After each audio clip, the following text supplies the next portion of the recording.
बबली के पिताजी रतन सिंह आर्मी में थे। इस समय छुट्टियों में वे घर पर आए हुए थे। करिश्मा अक्सर अपने पिताजी की आर्मी वाली वर्दी पहन लिया करती और पूरे घर में नकली बंदूक लेकर घूमा करती। बेटी, ये तू क्या कर रही है? पिताजी, मैं बड़ी होकर आर्मी में जाना चाहती हूँ और देश के दुश्मनों से लड़ना चाहती हूँ। बंदूक चलाते हुए कितना मजा आता होगा। पागली, घर में बंदूक लेकर घूमना एक बात है और बॉर्डर पर बंदूक चलाना दूसरी बात। पिताजी, मुझे भी किसी दिन बॉर्डर पे ले चलना। अरे, मैं तो भूल ही गई, परसों मेरा बर्थडे है। पिताजी, जल्दी बाजार चलिए, बहुत सारा सामान लेकर आना है।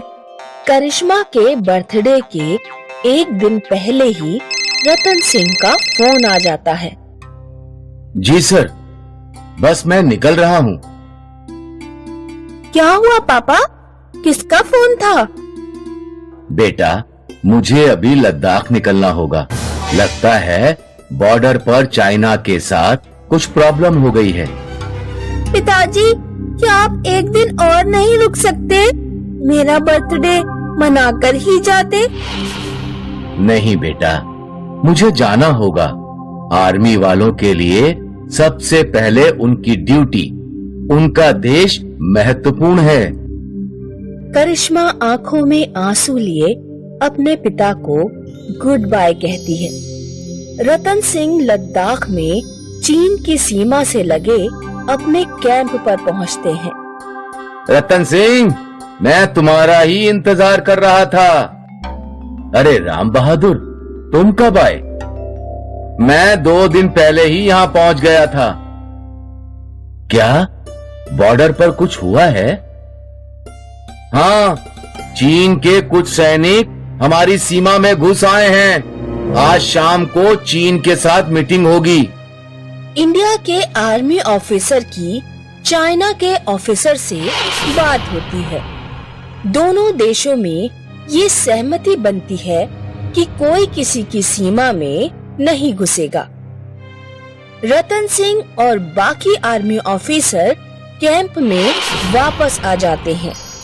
उस रात खाना खाने के बाद रतन सिंह और राम बहादुर बातें कर रहे थे। बिटिया का जन्मदिन था, लेकिन फिर यहाँ आना पड़ा। राम बहादुर, अगर कभी ऐसा हो जाए कि मैं वापस लौट कर ना आऊं, तो ये सूट सलवार का कपड़ा मेरी बेटी तक पहुंचा देना। मैं उसे बर्थडे पर गिफ्ट करना चाहता था। रास्ते में डोकलामपुर की बाजार से मैंने इसे खरीदा। तुम ऐसा क्यों सोचते हो? तुम खुद ही अपनी बेटी को ये उपहार लेकर जाना। चाइना पर भरोसा नहीं कर सकते। अभी सब कुछ ठीक नहीं है। कल पता नहीं क्या हो जाए। अगले दिन चीनी सैनिक भारत की सीमा में घुस आते हैं। भारत और चीन के सैनिकों के बीच झड़प हो जाती है। रतन सिंह सहित भारत के कुछ सैनिक शहीद हो जाते हैं और राम बहादुर घायल हो जाता है। सेना की टुकड़ी घायल सैनिकों को कैंप में ही छोड़कर चीन की सीमा में घुसती है और उनके कैंप पर हमला करती है। भारत और चाइना के बीच लड़ाई छिड़ जाती है। दोनों तरफ से सैनिक शहीद होने लगते हैं। उधर कैंप में खाने का सामान खत्म होने लगता है। मेरा दोस्त रतन सिंह शहीद हो गया और मैं यहीं पर बैठा पड़ा हूँ। तुम घायल हो राम बहादुर। ठीक है, अगर मैं मोर्चे पर जाकर कुछ नहीं कर सकता तो ना सही, लेकिन दूसरी तरह से सेना की मदद कर सकता हूँ। सेना के कैंप से कुछ किलोमीटर दूरी पर डोकलामपुर नाम का गांव था। सीमा पर अक्सर गोलीबारी होती रहती थी, इसीलिए गांव के लोग घर से बाहर कम ही निकला करते थे। गांव में आरव नाम का लड़का अपनी माँ के साथ रहता था। 5 साल पहले जब आरव के पिताजी भेड़ों को चारा खिला रहे थे तो एक तोप का गोला उनके ऊपर आ गिरा और उनकी मृत्यु हो गई। इसीलिए आरव की माँ आरव को बिल्कुल भी घर से बाहर नहीं निकलने देती थी। मैं भेड़ों को लेकर जंगल में जा रहा हूँ। तेरा दिमाग खराब हो गया है। सीमा पर युद्ध चल रहा है, गोली लग गई तो तू भी अपने पिताजी की तरह मर जाएगा। मैं घर में बैठे बैठे बोर हो रहा हूँ। मुझे नहीं पता, मैं जा रहा हूँ। आरव अपनी माँ की बात नहीं सुनता और भेड़ें लेकर जंगल की ओर चल पड़ता है। रास्ते में उसे राम बहादुर मिल जाता है। बेटा, मैं सेना के कैंप से आ रहा हूँ। कैंप में खाना खत्म हो गया है। क्या तुम्हारे गांव के लोग मदद कर सकते हैं? आरव राम बहादुर को लेकर गांव में पहुंचता है। सुनो सुनो गांव वालों, कैंप से एक सैनिक आया है। हमें उसकी मदद करनी चाहिए। चीन और भारत के बीच युद्ध चल रहा है। हमें अपने देश की मदद करनी चाहिए। जिसके घर में जो भी खाने को हो, लाकर सैनिक को दे दो। गांव वाले रतन सिंह को खाने का बहुत सा सामान देते हैं। गांव के कुछ युवा राम बहादुर के साथ जाकर युद्ध में मोर्चा संभालने की बात कहते हैं। सैनिकों की कमी हो रही है, हम आपके साथ जाएंगे और लड़ेंगे। मुझे तुम लोगों पर बहुत गर्व है, लेकिन अभी बहुत बड़े युद्ध जैसे हालात नहीं हैं। और फिर तुम्हें बिना ट्रेनिंग के लड़ाई में नहीं भेजा जा सकता। तुम लोग मेरे साथ कैंप चलो और सैनिकों की मदद करो। जब तक सीमा पर लड़ाई चलती है, गांव के लड़के कैंप में खाना बनाने, खाने का इंतजाम करने और दूसरे घायल सैनिकों की मदद करने जैसा काम संभालते हैं और सैनिकों की हर संभव तरीके से मदद करते हैं।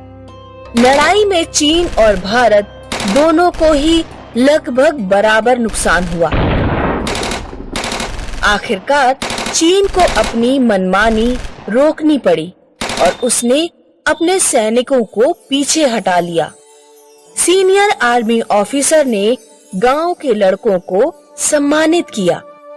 हम तुम सभी बहादुर लड़कों को आर्मी में भर्ती होने का न्योता देते हैं।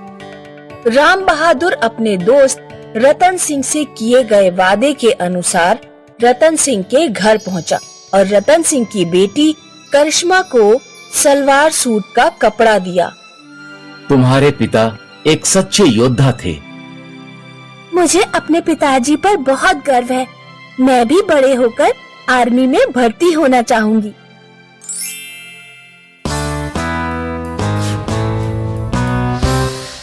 ये है रिटायर्ड जनरल भीमसेन जी। वैसे तो ये रिटायर्ड हैं, लेकिन अब भी इनकी मेजर वाली ठाठ है। विमला, विमला, सुबह के 7 बज गए हैं। लाई जी, ये लीजिए। तुम आजकल बहुत लेट हो रही हो। मैं कोई आपकी जवान हूँ जो हमेशा वक्त पर रहूं? जरा मेरी उम्र का भी ख्याल कर लीजिए। अरे विमला, तुम एक आर्मी वाले की पत्नी हो, तुम्हें हमेशा फिट रहना चाहिए। हाँ हाँ। वैसे तुम्हारे लिए एक गुड न्यूज है। क्या? मैंने बलदेव का रिश्ता मेरे मेजर दोस्त जगदीश की बेटी दुर्गा के साथ तय कर दिया है। मुझे बताए बिना? खैर, दुर्गा करती क्या है? और क्या, हमारे बलदेव की तरह सैनिक है।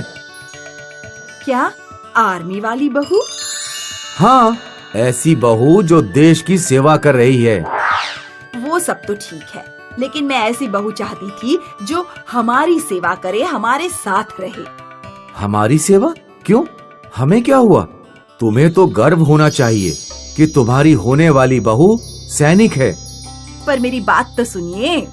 अब कोई बहस नहीं, जल्द ही दोनों की शादी कर देंगे। भीमसेन ने अपनी पत्नी की एक ना सुनी। कुछ महीनों बाद बलदेव घर आया। भीमसेन और विमला उसे देखकर बहुत खुश थे। कितने दिनों की छुट्टी है? 1 महीने की पापा। अच्छा है, फिर तैयारी शुरू कर दो। किस चीज की तैयारी? तुम्हें अपने बैचमेट याद है दुर्गा?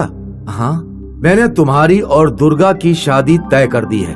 बलदेव बहुत खुश था क्योंकि उसे दुर्गा पसंद थी, पर विमला दुखी थी क्योंकि उसे ऐसी बहू चाहिए थी जो उसकी सेवा करे, ना कि देश की। कुछ ही दिनों में भीमसेन ने बलदेव और दुर्गा की शादी करवा दी। विमला नाखुश थी, पर भीमसेन के आगे उसकी कहाँ कुछ चलती थी। कुछ दिनों तक दुर्गा ने अपने सास ससुर की अच्छी सेवा की। बेटी दुर्गा, तुम्हारा ज्वाइनिंग लेटर आया है। तुम्हें और बलदेव को अगले हफ्ते ही ज्वाइन करना होगा। जी पापा। यहाँ बलदेव और दुर्गा दोनों अपनी बैग्स पैक करने लगे और विमला उदास हो गई और अगले ही दिन दोनों चले गए। विमला को आजकल घर खाली खाली लगने लगा, इसलिए मैंने आपसे कहा था कि आर्मी वाली बहू नहीं चाहिए। वो कहाँ हमेशा के लिए गए हैं, कुछ ही दिनों की बात है। जंग खत्म होने के बाद तुम्हारे पास ही वापस आएंगे।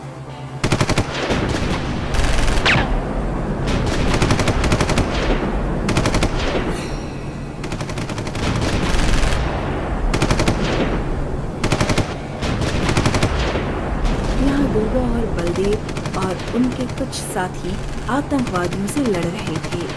बलदेव बहुत बहादुरी से आगे बढ़ा, पर वो दुश्मनों की गोलियों से घायल हो गया। और फिर बलदेव को बचाने के लिए दुर्गा ने अपनी जान जोखिम में डाली। उसने दुश्मनों को मारा और बलदेव को सही सलामत हॉस्पिटल ले गई। आर्मी हॉस्पिटल में डॉक्टर ने बलदेव का अच्छे से इलाज किया। कुछ दिनों बाद जंग खत्म हुई और बलदेव और दुर्गा दोनों घर लौटे। विमला ने अपनी बहू को गले लगाया। आज तुम्हारी वजह से मेरा बेटा सही सलामत घर लौटा है, तुम्हारा शुक्रिया। माँ जी, ये मेरा फर्ज था। विमला ने दुर्गा को गले लगाया। मैं नहीं कहता था, तुम्हें अपनी बहू पर गर्व होगा। क्यों ना हो, आखिर मेरी बहू आर्मी वाली है।